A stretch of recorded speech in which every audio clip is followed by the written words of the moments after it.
2 mois après l'incident de Garbour qui avait fait couler beaucoup d'encre de salive, le rapport de la commission d'enquête instituée par le chef de l'État a été publié.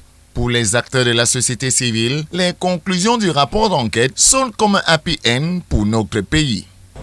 Pour une fois, nous présentons une image qui est digne d'un pays qui se veut responsable, d'un pays qui gère les droits de l'homme, tel que ça doit être géré. Je voudrais commencer par dire qu'il ne faut pas se réjouir, parce que lorsque vous analysez le contexte de la publication de ce rapport, il va sans dire en réalité qu'on obéit là à une sorte de pression.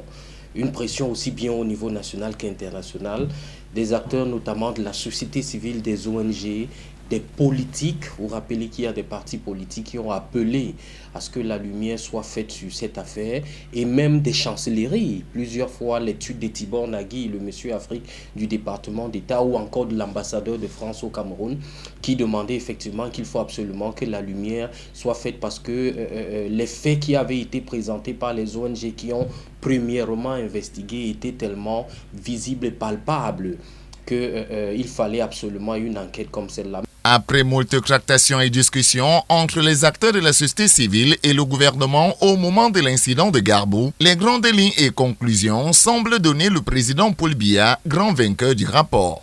Paul Biya, dans sa posture de chef de l'État, président de la République et chef des forces armées, qui pilote, je ne vous apprends rien, les opérations depuis. Lorsque vous savez en réalité que le BIR et l'armée normale n'ont pas la même préséance aux yeux de Paul Biya, vous comprenez en réalité que c'est lui qui pilote et c'est lui qui répond de tout ce qui se passe sur le terrain. Et donc en réalité, comme je vous disais précédemment, il y a un problème, c'est trouver le bouc émissaire pour se voiler le visage et continuer d'exercer son pouvoir comme si rien n'était. Je déteste cette façon de peindre ou bien de voir en monsieur le président de la République quelqu'un qui se réjouirait des tueries de sa population. Le président, c'est un homme attristé. Il a perdu ce dont il a reçu le pouvoir de protéger. Il n'y a rien au-dessus de la vie d'un homme. Le président ne sort pas vainqueur. Au contraire, il est dans l'exercice de sa mission. En chemin, il y a eu des morts d'hommes. Il se bat pour expliquer aux autres qu'est-ce qui s'est passé.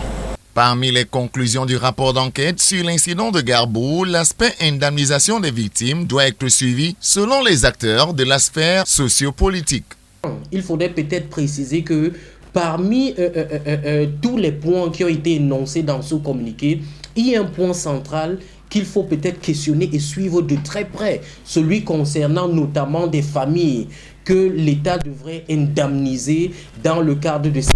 C'est un point très important parce que vous vous rappelez que l'État doit indemniser plusieurs familles depuis des décennies, mais il ne le fait pas parce qu'en réalité, il manque un suivi citoyen de la question. C'est beaucoup de familles qui ont été endeuillées, ce sont des maisons qui ont été brûlées, donc vous imaginez tous les dommages que ça a pu causer, aussi bien des dommages psychologiques, aussi bien que des dommages sociaux et même politiques sur la situation. Parce que quand je parle politique, vous vous rappelez que il y a eu une sortie de Maître Akeremouna, il y a une sortie de Maurice Kamto, il y a une sortie de Maître Abogbala qui ont nommément désigné l'armée comme étant la responsable de ce qui s'est passé. Et vous vous souvenez que le ministre de la Défense tout de suite est sorti, le ministre de la Communication tout de suite est sorti, et même le ministre de l'Administration est sorti pour tancer à la fois ces hommes politiques, les ONG et les médias que vous êtes justement dans le cadre de cette affaire. Donc, dans une république normale, toutes ces personnalités devraient présenter publiquement leurs excuses.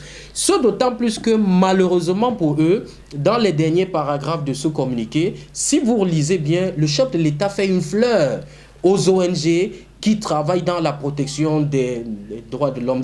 Il faut dire, et de l'avis des différents acteurs rencontrés, qu'au-delà de la production et de la publication du rapport d'enquête, il faut actuellement se rassurer que les conclusions soient véritablement implémentées sur le terrain.